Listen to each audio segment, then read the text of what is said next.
13 peserta gugur akibat terlambat saat tes seleksi kompetensi dasar calon pegawai negeri sipil CPNS Pemprov Sumatera Selatan tahun 2019-2020 pada sesi pertama.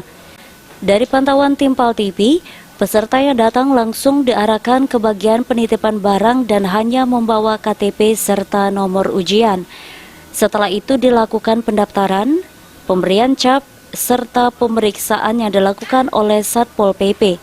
Kepala Kantor Regional Badan Kepegawaian Daerah 7 Palembang, Agus Sutiadi menjelaskan, pada sesi pertama peserta dinyatakan gugur karena sistem CAT yang akan otomatis memulai tes jika satu peserta telah login. Ia juga mengaku sudah memberikan himbauan kepada seluruh peserta untuk tidak terlambat karena sistem akan lakukan pengujian sistem secara otomatis. Minimal 1 jam sebelumnya lah sudah ada di sini. Tadi juga Pak Sekda sudah menyampaikan seperti itu. Jadi kasihan mereka sudah capek juga untuk daftar, memenuhi verifikasi dokumen. Setelah itu hanya karena sesuatu yang sedikit saja terlambat 2 menit.